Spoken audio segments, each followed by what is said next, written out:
1 week after the incident in Professor Vell's classroom, Tay received a message that the professor wanted to see him. He walked to Vell's office with Bix trailing behind him, both of them nervous about what the professor might want. The office was small and cluttered with data tablets, specimen jars, and holographic models of various creatures. Professor Vell sat behind a desk covered in papers and recordings, his 4 antennae drooping with exhaustion. "Human Kim Tay," Vell said, gesturing to a chair. "Please sit." Tay sat down. Bix climbed onto the seat next to him, ready to run if necessary. "I have spent the last 7 days researching your planet," Vell began. "I have read every scientific paper, every exploration report, every piece of data available about Earth. I have not slept more than 3 hours each night." "I am sorry," Tay said. "I did not mean to cause you trouble." Vell waved his hand dismissively. "You did not cause trouble. You revealed my ignorance. I am grateful for that, even if it has been exhausting." He pressed a button on his desk, and a holographic image of Earth appeared in the air between them. The blue and green planet rotated slowly, its white clouds swirling across the surface. "This is your world," Vell said. "A planet that should not be able to support intelligent life. The gravity is 10% higher than galactic standard.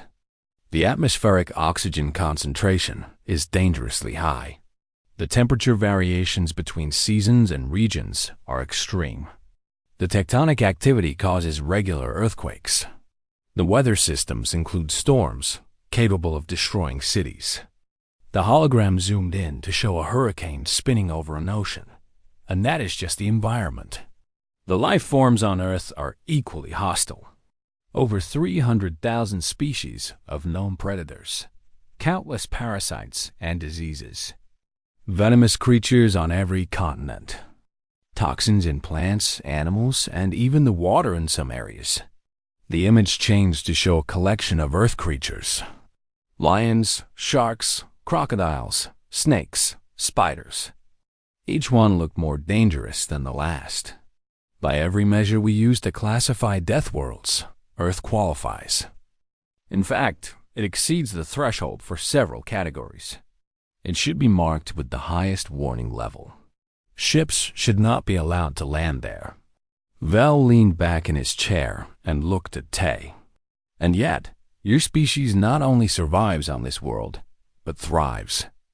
8 billion of you. You have cities and technology and culture.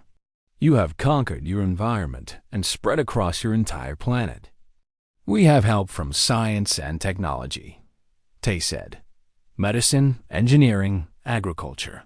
We did not conquer Earth alone." "That is precisely my point," Vell replied. "You developed those things because you had to.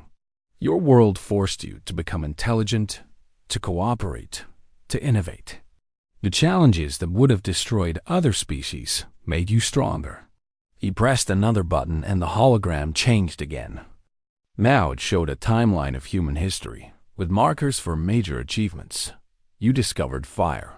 You invented tools. You developed agriculture. You built cities. You created writing and mathematics. You split the atom. You went to your moon. All of this in a remarkably short time by galactic standards. The timeline expanded to show a comparison with other species in the galaxy. Most intelligent species take millions of years to develop interstellar travel. Some take even longer. Humans did it in less than 10,000 years from the invention of writing. That is unprecedented. Tay looked at the timeline with new eyes. He had learned about human history in school, but he had never thought of it this way. To him, it was just the story of his people. To Professor Vell, it was something extraordinary. "Why are you telling me this?" Tay asked. Vell smiled, a strange expression on his alien face. "Because I have revised my curriculum, as I promised. But I did not just change the section on death worlds. I changed my entire approach to teaching xenobiology." He stood up and walked to the window, looking out at the stars. "For years, I taught my students to fear dangerous things. I showed them predators and told them to run. I showed them hostile environments and told them to avoid them. I taught them that survival means staying away from anything that might hurt you. He turned back to face Tay. But humans taught me something different. Survival can also mean facing danger head-on. It can mean adapting instead of avoiding. It can mean turning threats into tools and predators into companions. Vel returned to his desk and pulled up a new holographic image. It showed the Academy's curriculum with a new section highlighted. I have added a unit called Resilience and Adaptation. It uses humans as a case study. Instead of teaching students only how to fear dangerous things, I will teach them how to respond to them, how to think creatively under pressure, how to work together when faced with challenges.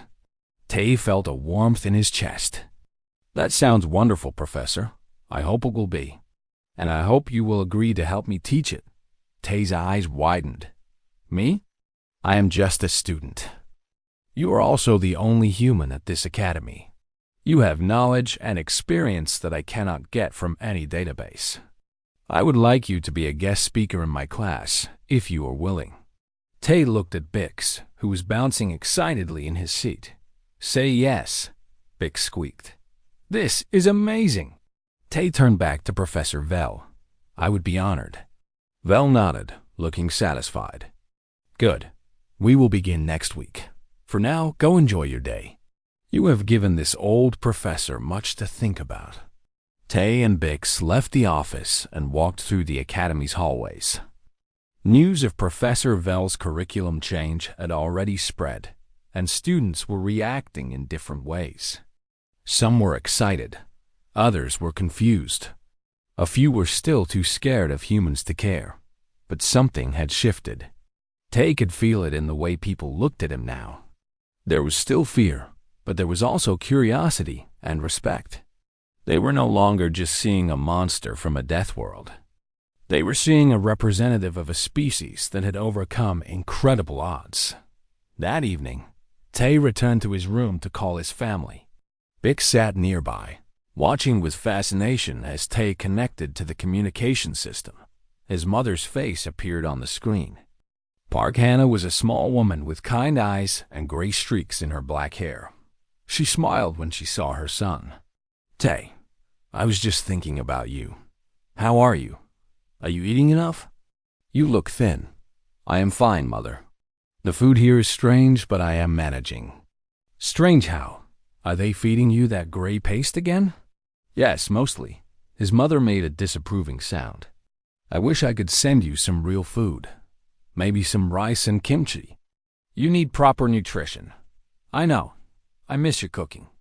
Bix leaned into the frame, his large eyes wide with curiosity. Hello, human Tay's mother.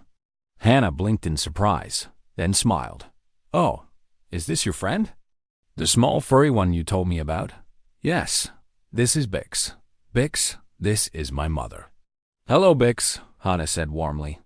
Thank you for looking after my son. He can be careless sometimes.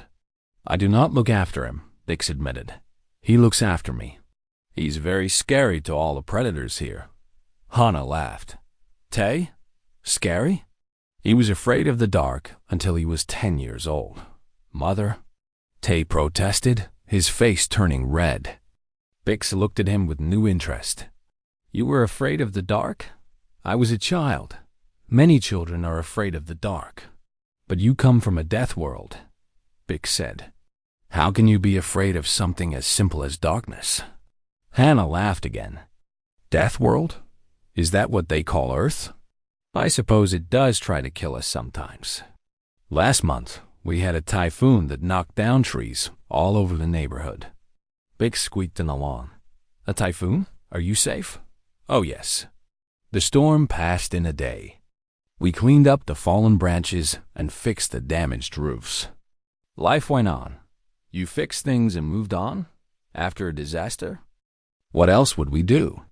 The storm was not going to clean itself up. Tay watched his friend struggle to process this information. For Bix, a storm that destroyed trees would be a catastrophic event. For humans, It was just an inconvenience to deal with. Is Yuna there? Tay asked. She is at the library, studying for exams. She sends her love. And your father is working late tonight, but he told me to tell you he is proud of you. Thank you. Tell him I missed them. I will. Oh, I almost forgot to tell you. A cougar came by the garden again yesterday. Bix immediately pressed closer to the screen. What happened? Did it attack? Attack? No, it was just passing through. Your father heard it making noise and went outside to check. He scared it away with the water hose. The water hose, Bix repeated faintly. Yes, the poor thing was probably just looking for food. The wild areas near us are getting smaller every year. Sometimes the animals wander into town by mistake. Tay nodded. Did you report it to the wildlife authorities? Of course. They said they would set up cameras to track its movements. If it becomes a problem, they will relocate it to a safer area. Relocate a cougar, Bix whispered, as if the words were too strange to believe. Hana noticed Bix's reaction and smiled kindly. Bix, I know our world must seem very strange to you, but I promise we are not as scary as Tay makes us sound. We are just people trying to live our lives, same as anyone else. Bix looked at the kind face on the screen, then at Tay sitting next to him. I am beginning to understand that, he said softly. The call continued for another 20 minutes. Hana asked about Tay's classes, his health, his friends. She told him stories about home, about the neighbors, about the stray cats that kept appearing in the garden. Or maybe it made you crazy. I cannot tell which. Tay laughed. Maybe both. Humans have a saying, what is not K3 days had passed since the incident in Professor Vell's classroom, but the academy was still buzzing with talk about the human. Tay had become something of a celebrity, though he was not sure if it was the good kind or the bad kind. Everywhere he went, aliens stared at him. Some ran away when he turned a corner. Others followed him at a safe distance, watching him like he was a fascinating but dangerous animal. A few brave ones approached him to ask questions, always keeping at least 2 meters between themselves and the terrifying human. Tay was sitting in the academy's observation deck, looking out at the stars. It was his favorite place on the station. The massive windows showed an endless sea of lights, each one a sun with planets of its own. Somewhere out there, very far away, was Earth. Bix was curled up on the seat next to him, half asleep. The small alien had become Tay's constant companion. Where Tay went, Bix followed. Some of the other students thought Bix was crazy for staying so close to a human. Bix thought they were crazy for not wanting the protection of the scariest being on the station. Do you miss your home? Bix asked sleepily. Every day, Tay admitted. I miss my mother's cooking. I miss arguing with my sister Yuna. I miss sitting on my grandmother's porch and watching the sunset. Tell me about your sister. Is she like you? Tay smiled. Yuna is 20 years old. She is studying to be a doctor. She is smart and stubborn and thinks she knows everything. We fight a lot, but I love her. Does she also chase predators with cleaning tools? No, but she once scared away a wild boar that wandered into our neighborhood. She ran at it while screaming and waving a frying pan. The neighbors still talk about it. Bix made a small whimpering noise. A boar? Is that another predator? Boars are not really predators. They eat plants and roots, but they can be aggressive if they feel threatened, especially if they have young ones with them. They have sharp tusks that can hurt you badly. And your sister ran toward one? With a cooking tool? Yuna is not afraid of much. Neither is my mother. My grandmother is even braver. The women in my family are very strong. Bix shook his head slowly. Your entire family is terrifying. The door to the observation deck opened, and a group of students walked in. They stopped when they saw Tay, exchanging nervous glances. After a moment of whispered discussion, They apparently decided to stay. They chose seats on the opposite side of the deck, as far from Tay as possible. Tay pretended not to notice. He was getting used to this kind of treatment. One of the students broke away from the group and walked toward Tay. It was a medium-sized alien with smooth, orange skin and large eyes that reflected the starlight. Tay recognized her as Miri, a student from his mathematics class. "Humankin Tay," Miri said politely. "May I sit with you?" Tay gestured to the empty seat next to him. "Of course, please." Miri sat down carefully, keeping her movements slow and non-threatening. It was strange to see someone being careful around him, as if he might attack at any moment. "I have been thinking about what you said in the cafeteria," Miri began. "About how humans are not all violent. About how you want peace. Yes, that is true. But I also heard something else today. Another student told me that humans keep predators as companions. Is this true?" Tay nodded. "Yes, we call them pets. Dogs are the most common. They live with us in our homes. Dogs are predators? They are descended from wolves. Thousands of years ago, humans and wolves learned to work together. Over many generations, we bred wolves to be friendlier and more obedient. Eventually, they became dogs." Mary's eyes grew wider. "You changed a predator's nature through breeding? You made them less dangerous?" "Yes, now dogs are loyal friends. They love their human families. They play with children. They protect our homes.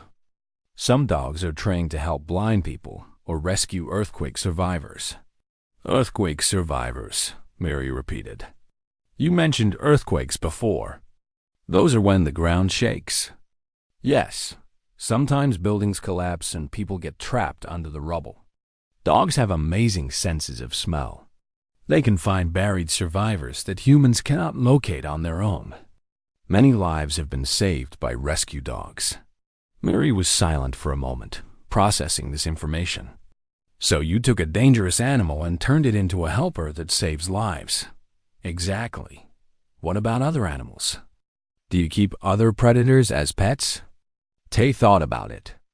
"Cats are very popular pets. They are smaller predators. They hunt mice and small birds. But they also like to cuddle and sleep in warm spots." "Cats sleep with humans?" "Sometimes. My friend Day has a cat named Nobby that sleeps on his pillow every night. She purrs when she is happy. The sound is very relaxing." Bix opened one eye. "What is a purr?" "A vibrating sound that cats make when they are content. Humans find it soothing. Some people fall asleep to the sound of their cat purring." Mary leaned forward, fascinated. "Humans use predator sounds to help them sleep?" "Cat sounds, yes. Dogs are different. Dogs bark and whine and make all kinds of noises. Some dogs howl, which sounds a bit like wolf howls. Humans usually find that cute rather than scary." "Wolf sounds are cute to humans," Mary said flatly. "When a dog does it, yes. It is funny to watch them try to howl like their ancestors." The other students on the observation deck had stopped pretending not to listen. They had all turned to face Tay, their conversations forgotten. One of them called out across the room, "Human, is it true that some humans keep snakes as pets?"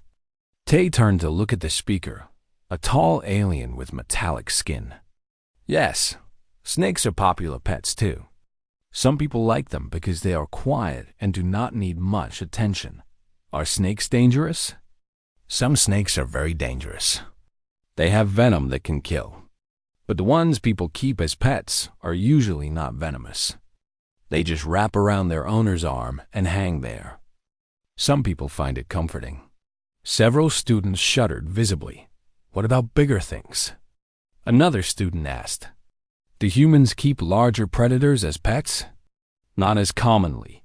It is not legal in most places to keep lions or tigers as pets. But some people do it anyway. There are more tigers in private collections in America than there are wild tigers in all of Asia. The room went very quiet. You keep apex predators in your homes, someone whispered. Some people do. It is not recommended. Tigers are dangerous and require special care. Most experts say wild animals should stay wild. But humans do not always listen to experts. Miri spoke up again. Human Kim Tae, you keep talking about these dangerous situations as if they are normal. Do you not understand how frightening this sounds to us? Tae sighed. I am starting to understand. But it is hard to see your own world as strange when you have lived in it your whole life. To me, Earth is just home. Yes, there are dangerous things, but there are also wonderful things. Beautiful forests and mountains. Amazing animals. Kind people who help each other. And war, someone muttered from across the room. Tae felt a flash of irritation, but he pushed it down. Yes, and war. Humans are not perfect. We make terrible mistakes. We hurt each other in ways that are hard to forgive. But we also create art and music and poetry. We fall in love. We sacrifice ourselves to save others. We dream of better futures. He stood up and faced the room full of aliens who feared him. I know I scare you. I know my species scares you. But we did not become strong by being cruel. We became strong by working together, by adapting, by refusing to give up even when everything was against us. The same qualities that make us dangerous also make us capable of great kindness. Nobody spoke. The observation deck was filled only with the soft hum of the station systems and the distant light of a billion stars. Tae continued. My grandmother is one of the bravest people I know. She chased away a cougar with a broom. But she is also the kindest person I know. She feeds stray cats in her neighborhood. She brings food to sick neighbors. She cried for a week when my grandfather died because she loved him so much. His voice grew softer. My mother works 12 hours a day to support our family. She is exhausted every night, but she still makes time to call me every week to make sure I am okay. She tells me she's proud of me, even when I fail. My father is quiet and serious, but he holds my mother's hand every time they walk together. He has done that for 25 years. My sister Yuna is stubborn and annoying, but she spent her last summer vacation volunteering at a free medical clinic because she wanted to help people who could not afford doctors. Tae looked around the room at the aliens who had feared him moments ago. Some of them now looked thoughtful. Others seemed confused. A few appeared moved. Humans are complicated, Tae said. We are predators and prey at the same time. We are violent and peaceful. We are selfish and generous. We contain all of these things together, often fighting with ourselves over which parts to let out. He sat back down next to Bix. I cannot make you stop being afraid of me. But I hope someday you will see that there is more to humanity than the scary parts. The observation deck remained quiet for a long moment. Then Miri reached over and touched Tae's hand gently. Thank you, she said, for explaining. I think I understand a little better now. Tae smiled. Thank you for listening. One by one, the other students began to move. Some left the observation deck, needing time to think about what they had heard. Others moved closer, sitting in seats near Tae Inst. News traveled fast on the Interstellar Academy station. By the time Tae and Bix reached the cafeteria for lunch, everyone already knew what had happened in Professor Vel's class. The cafeteria was a massive circular room with tables arranged in rings around a central food distribution area. Normally, it was loud and busy, filled with the sounds of hundreds of different languages, being translated by thousands of small devices. Today, it was almost silent. When Tae walked through the doors, every conversation stopped. Hundreds of alien eyes turned to look at him. Some students pressed themselves against the walls. Others grabbed their food trays and hurried away. A group of small winged creatures near the entrance actually flew straight up to the ceiling and stayed there. Watching him from above, Tay looked around, confused. Why is everyone acting so strange? Bix walked beside him, his small chest puffed out with pride. He seemed to enjoy being close to the most feared being in the room. You do not know? Bix asked. The story is everywhere. Everyone is talking about the human who laughed at the sound of death. They're saying you come from a planet where nightmares are real and humans eat them for breakfast. That is not true, Tay said. We do not eat predators for breakfast. Well, not usually. Some people eat bear meat, I think. And shark fin soup is a thing in some cultures, though it is not very popular anymore because sharks are becoming endangered. Bix stopped walking. You eat sharks? Some people do. It is not my favorite. I prefer chicken. What is chicken? A bird. We raise them for food. Millions of them. Bix looked thoughtful. Are birds predators? Some birds are. Eagles and hawks hunt other animals. Owls hunt at night. Vultures eat dead things. But chickens are not predators. They just walk around and eat seeds. A student at a nearby table dropped his tray with a loud crash. He had been listening to their conversation, and apparently the idea of humans raising birds for food was too much for him. Tay sighed. I think I should stop talking. I keep making things worse. No, Bix said firmly. You should keep talking. Everyone needs to understand what humans really are. You are not monsters. You're just different. They found an empty table in the corner of the cafeteria. Or rather, the table became empty as soon as Tay approached it. The three students who had been sitting there suddenly remembered. They had somewhere else to be. Tay sat down and looked at his tray of nutrient paste.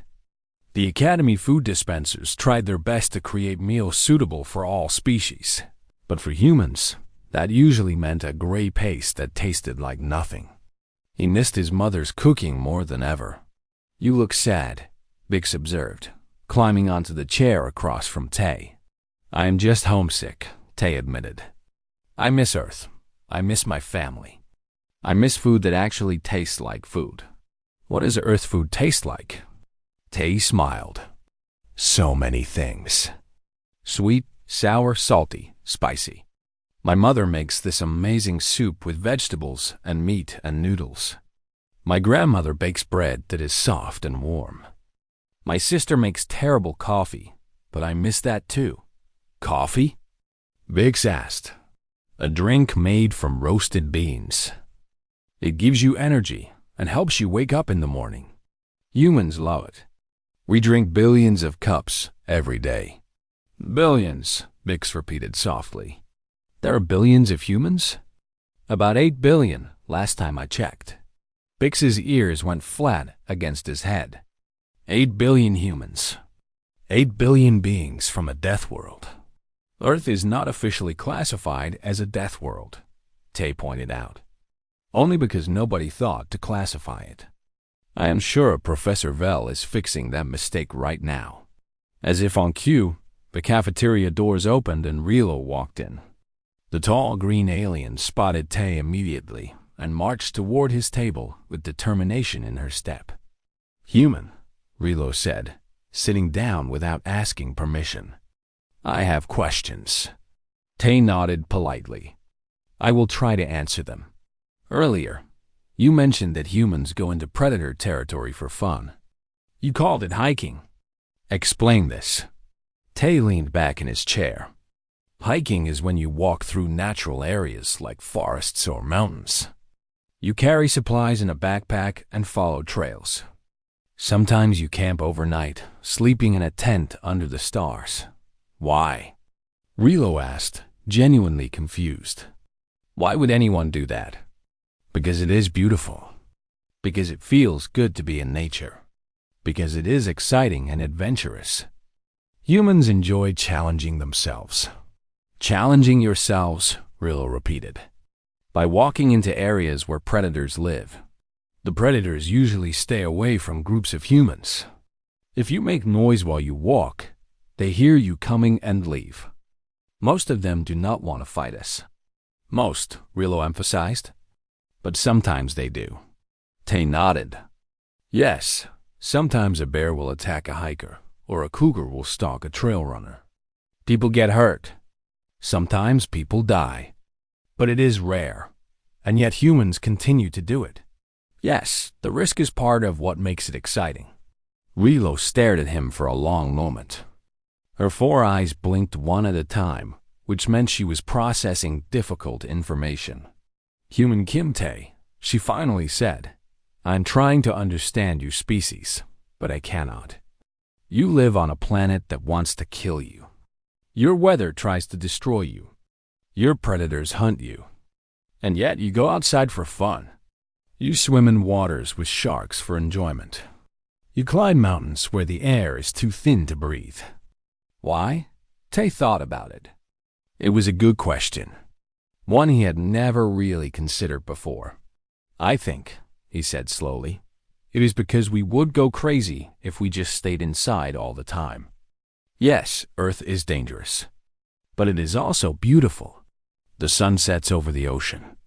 The stars in the night sky. The feeling of fresh air in your lungs after climbing a mountain. The sound of rain on a tent. These things make the danger worth it. Bix made a small noise. That is actually very beautiful, Tay.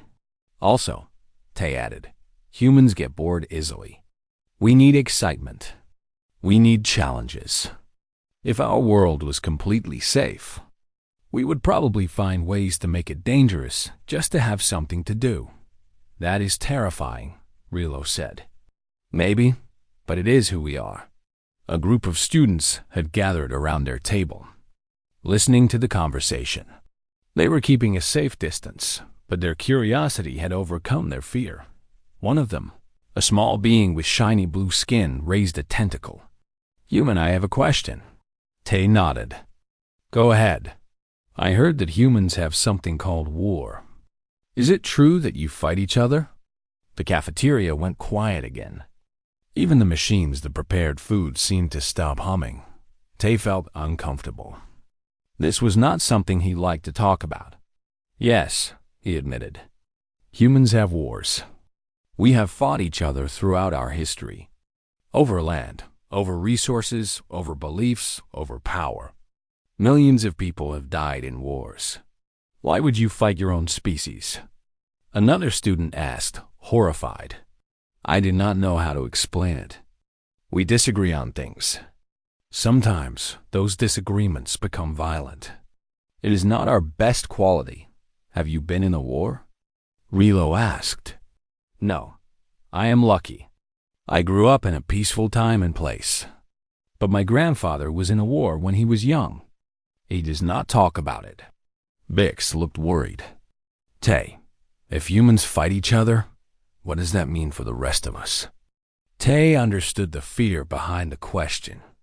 If humans were violent toward their own kind, what would they do to aliens?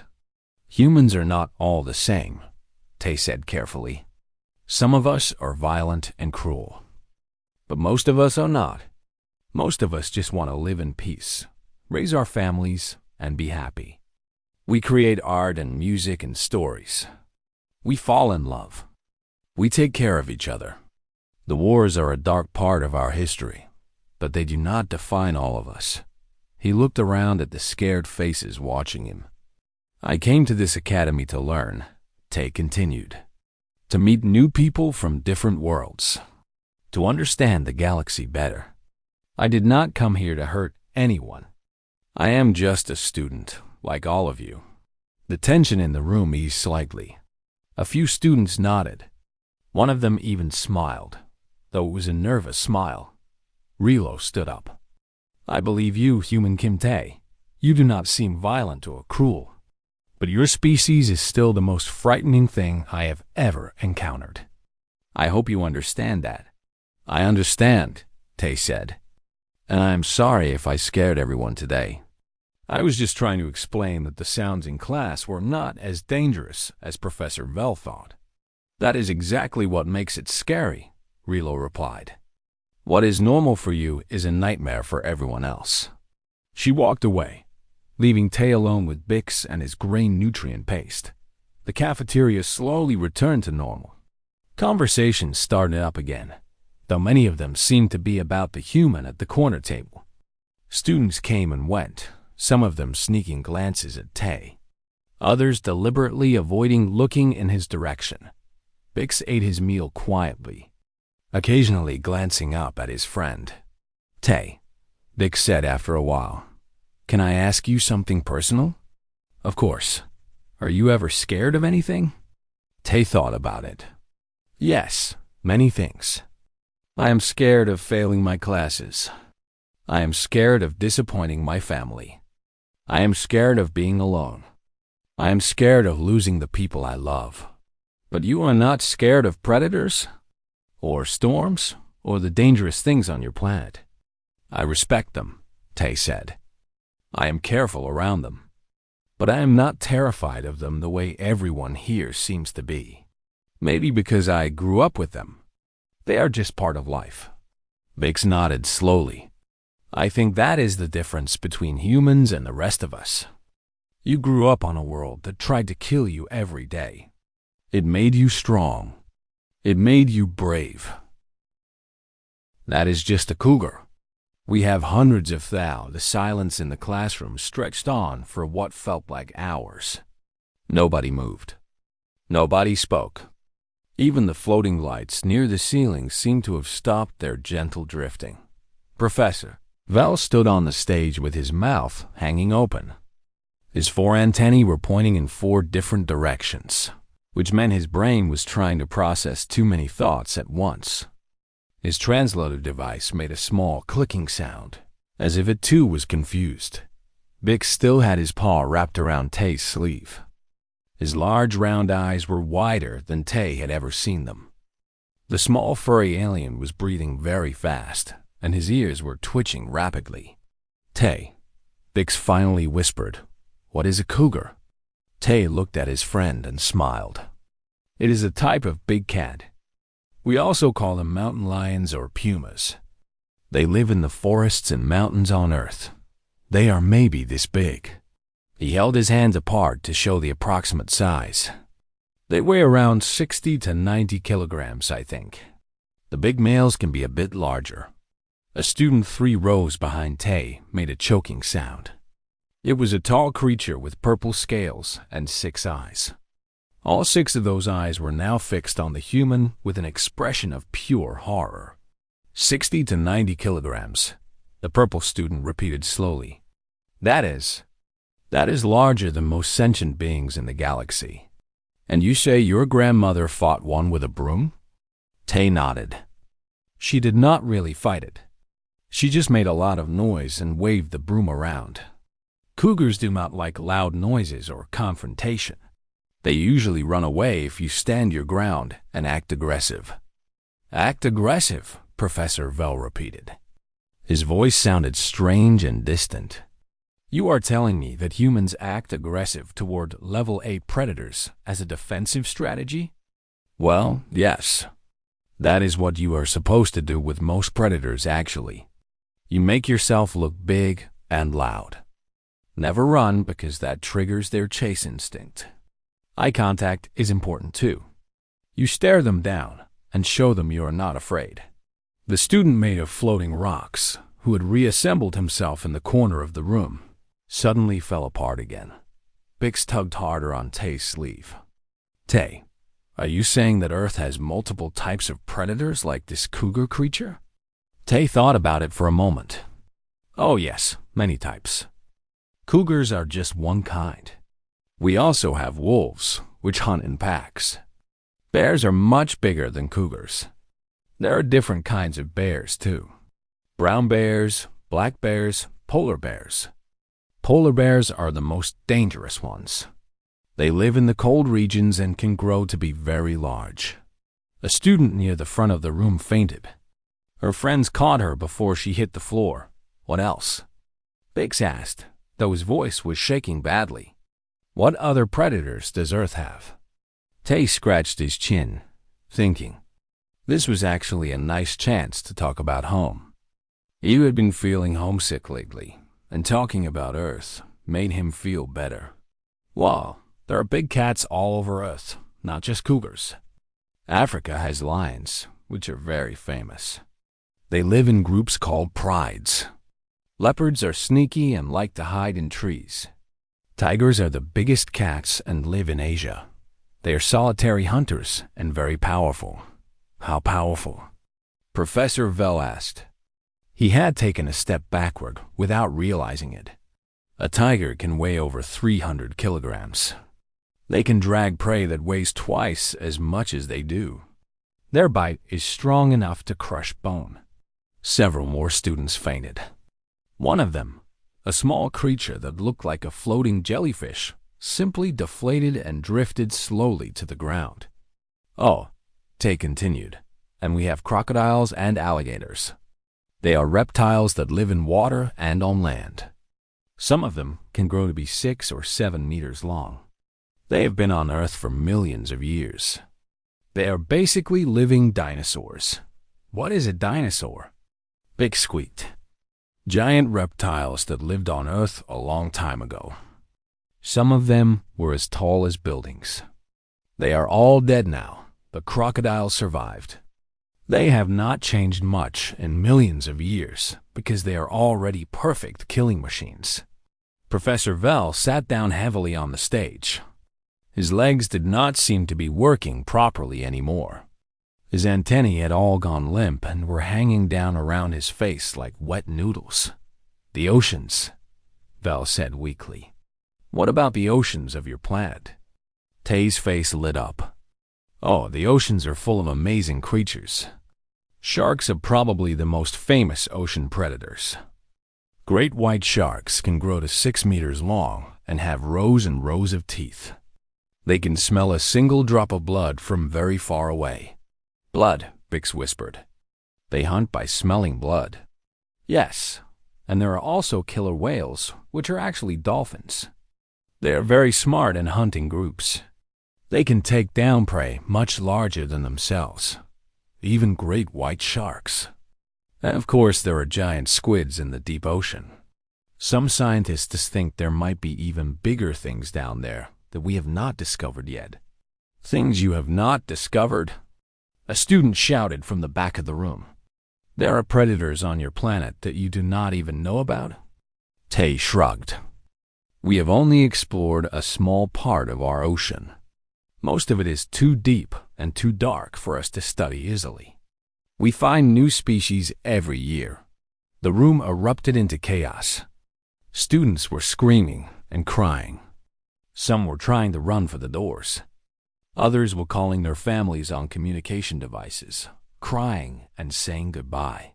Professor Vell was sitting on the stage floor, staring at nothing, his mind clearly broken. Bix pulled hard on Tay's sleeve. Tay, please tell me that humans do not go near these creatures. Please tell me that you stay far away from them. Tay laughed and shook his head. No, Bix, we live everywhere on Earth, even in places with dangerous animals. We build our houses near forests where wolves and bears live. We swim in oceans with sharks. Some people keep dangerous animals as pets. Pets? Someone screamed. Well, not sharks or bears usually. But some people keep big snakes, large spiders, wild cats. It is not very common, but it happens. Regular pets like dogs are actually descended from wolves. We domesticated them thousands of years ago. Bix went very still. His ears stopped twitching. His eyes stopped blinking. He just stared at Tay like he was seeing him for the first time. You turned wolves into pets, Bix said slowly. Yes, they are very loyal and friendly now. They live in our homes with us. They sleep in our beds and play with our children. My friend Day has 3 dogs. They are big fluffy ones. Very sweet. Professor Vell made a small whimpering sound from the stage. A tall student with green skin stood up. Her name was Relo, and she was known for being one of the bravest students in the class. But right now, Her green face looked pale, and her hands were shaking. "Human Kim Tae," Rillo said, her voice trembling. "I need you to answer a question honestly." Tae nodded. "Of course. What do you want to know?" "Your planet Earth. Is it classified as a death world?" Tae thought about it. He had heard the term mentioned a few times since arriving at the academy, but he had never really considered whether it applied to his home. "I do not think so," he said. "I mean, Earth can be dangerous, but we live there just fine. Billions of us. We have cities all over the planet. But the predators," Rillo said, "the natural disasters, the weather patterns. Does Earth have extreme weather?" "Oh yes," Tae said. "We have hurricanes, which are huge spinning storms that can destroy entire cities. Tornadoes are columns of spinning wind that can pick up cars and houses. Earthquakes shake the ground and can collapse buildings. Tsunamis are giant waves that flood coastlines. Volcanoes can erupt and cover everything in ash and lava. And blizzards can bury you in snow so deep that you cannot move." Rillo sat down slowly. She did not seem to have the strength to stand anymore. "Humans," she said quietly, "live on a death world. Humans evolved on a death world. That is why you are not afraid." The classroom fell silent again. Everyone was looking at Tae with new eyes. The human who had laughed at predator sounds. The human whose grandmother fought apex predators with cleaning supplies. The human who spoke of monsters and natural disasters like they were normal, everyday things. Tae felt uncomfortable under all the stares. He had not meant to cause so much trouble. He had just wanted to explain that the recording was not as scary as everyone thought. "Look," he said, "I did not mean to scare anyone. Earth is not that bad, really. Yes, there are dangerous things, but we have learned to live with them. We build houses that can survive storms. We have warning systems for earthquakes and tsunamis. We stay away from predators when we can, and we know how to deal with them when we cannot. It is just normal life for us." Bix finally spoke again. His voice was very small. "Tae, do humans ever die from these things?" Tae hesitated. He did not want to make things worse, but he also did not want to lie. "Yes," he admitted. "Sometimes. But not as often as you might think. We have gotten better at surviving over the years. We have medicines and hospitals and rescue teams. Most people live long lives. Most people," Professor Vell repeated from the stage. He had not moved from his sitting position, which means some people do not. "Well, yes. But that is true everywhere, is it not? Life has risks." Professor Vell looked up at Tae. His huge black eyes seemed different now. There was something in them that looked like respect, or maybe fear, or maybe a mixture of both. "Human Kim Tae," the professor said slowly, "I have been teaching xenobiology for 47 years. I have studied the most dangerous creatures in the know." The morning bell rang across the Interstellar Academy, and students from 100 different worlds began moving toward their classrooms. The Academy was a massive space station that floated between 3 solar systems. It was built to teach young aliens about the galaxy and all the strange things in it. Kim Tae walked slowly through the wide hallway. He was 22 years old, with black hair and tired eyes. He had not slept well the night before. The bed in his room was made for beings with 4 legs, and he still had not figured out how to make it comfortable for a human body. Tae was the only human at the Academy this year. Earth had only joined the Galactic Council 5 years ago, and not many humans traveled this far from home. Most people on Earth still did not believe that aliens were real, even though the news showed spaceships landing in major cities every week. His mother had cried when he left. His father had told him to be brave and represent humanity well.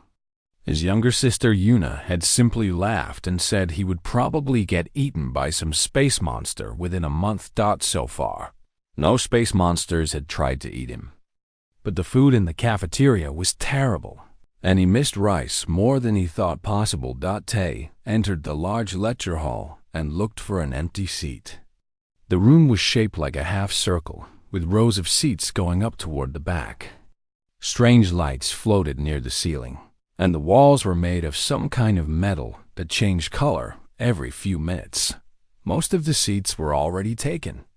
Tay saw creatures of all shapes and sizes. Some had fur. Some had scales. Some had tentacles instead of arms.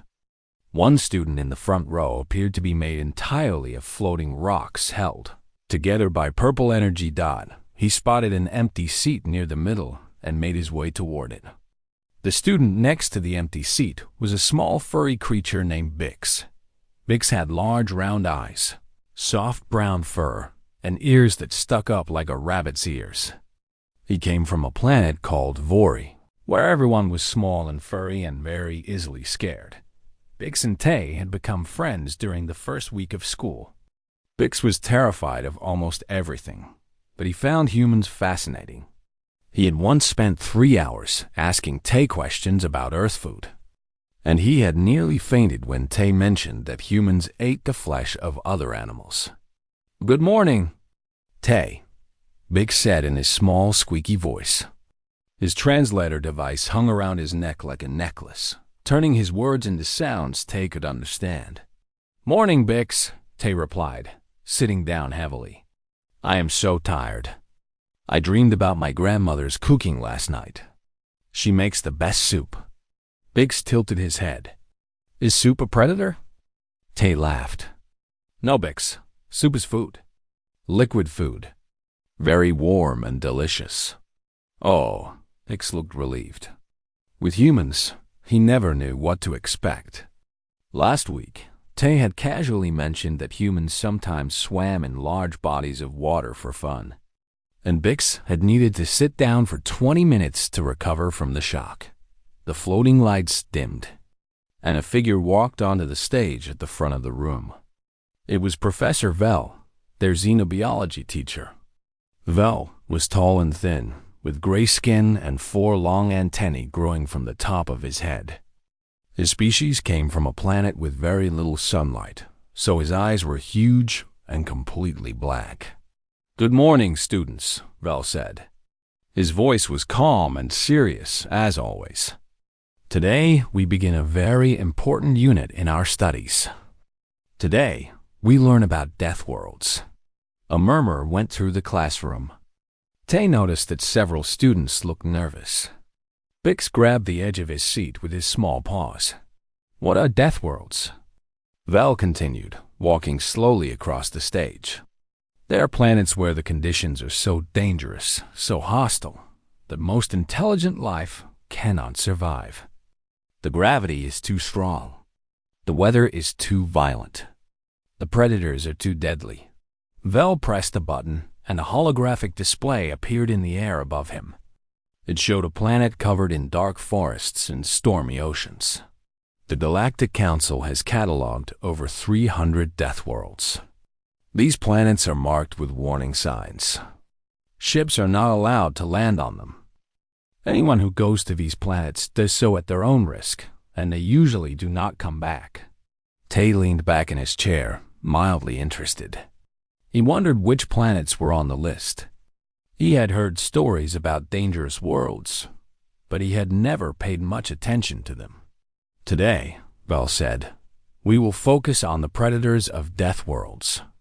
These creatures are the most dangerous beings in the known galaxy. They are fast, strong, and built to kill.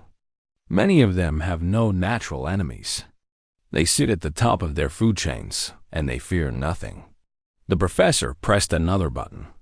The holographic display changed to show a chart with different threat levels. The Galactic Council uses a ranking system to classify predators. Level 1 predators are small and mostly harmless. Level 5 predators can destroy entire colonies. Level 10 predators are considered extinction-level threats. If you ever encounter a level 10 predator, your only option is to run and pray to whatever gods you believe in. Several students whimpered. The floating rock creature in the front row actually started to crack slightly, which apparently meant it was scared. To help you understand how dangerous these creatures are, Vel said, I have prepared audio recordings. These sounds were captured by brave researchers who risked their lives to document these predators. Many of those researchers did not survive. Vel paused for dramatic effect. His black eyes scanned the classroom. I want you to listen carefully. Try to imagine what it would feel like to hear these sounds in the wild, in the darkness, when you are alone and have nowhere to hide. Bix made a small squeaking noise and pressed closer to Tay. His fur was already standing on end. Do not worry, Tay whispered to his friend. It is just a recording. Nothing can hurt you here. Bix nodded, but he did not look convinced. Professor Vel pressed play. The first sound filled the classroom. It was a deep rumbling growl that seemed to shake the very air. It started low and then rose in intensity, like thunder rolling across mountains. There was hunger in that sound, and anger, and the promise of violence. Students screamed. Several of them dove under their desks. The rock creature completely fell apart into a pile of floating stones. Bix buried his face against Tay's arm, trembling violently. This, Vel said over the chaos, is the call of a creature from planet XR7. It weighs approximately 400 kilograms and can run at speeds of 60 kilometers per hour. It has killed over 200 sentient beings in the past decade alone. Tay listened to the growling sound. He tilted his head slightly. Something about it was familiar, but he could not quite place it. The creature hunts at night, Vel continued. It has perfect night vision and can smell prey from 3 kilometers away. Once it begins chasing you, escape is nearly impossible. The recording stopped. Students slowly emerged from under their desks, shaking and pale. One student with blue skin was crying quietly. Another had fainted and was being fanned by his classmates. That was only a level 7 predator, Vel said calmly. Now, let us hear something more dangerous. This next recording is from a creature classified as level 8. There is something worse? Bix whispered, his voice filled with horror. Tay patted his friend's head gently. It is okay, Bix. Take deep breaths. Professor Vel pressed play again. A new sound filled the room. This one was completely different from the first. It was a high-pitched scream that rose and fell in waves, like the wail of a tortured spirit. It echoed and bounced around the lecture hall, seeming to come from everywhere at once. It sounded like madness given voice. The reaction was even worse than before. Students ran for the doors. Others collapsed to the ground, covering their ears. Bix started making a high-pitched keening noise that Tay had never heard before. Even Professor Vel looked uncomfortable. His 4 antennae pressed flat against his gray skull. This creature, Vel said, raising his voice over the screaming, is known as the Silent Death. Despite its terrifying call, it moves without making any sound. It has been known to follow prey for days before striking. Colonies have been wiped out in single nights by just one of these predators. But Tay was not listening anymore. He was staring at the holographic display with a strange expression on his face. Recognition had finally dawned. He knew that sound. He had heard it many times before. In the forest near his grandmother's house in the mountains of Korea. He had heard it when he went camping with his friends. He had heard it in nature documentaries and wildlife videos. Kim Tay leaned back in his chair and started to laugh. At first, it was a small chuckle. Then it grew into a full laugh, the kind that comes from deep in the belly. He laughed so hard that tears formed in the corners of his eyes. The entire classroom went silent. Every alien, every student, every trembling creature turned to stare at the human who was laughing at the sound of death itself. Professor Vel's huge black eyes grew even larger. His antennae shot straight up in alarm. Human Kim Tay. he said, his translator struggling to convey his shock. Why are you laughing? Tay wiped his eyes and tried to catch his breath. He looked at the terrified faces around him, at Bix, who was staring at him like he had grown a second head, at the professor, who seemed frozen in disbelief. I am sorry, Tay said, still grinning. I am so sorry. But Professor, that is not some deadly space creature. He pointed at the holographic display, where the waveform of the scream was still visible.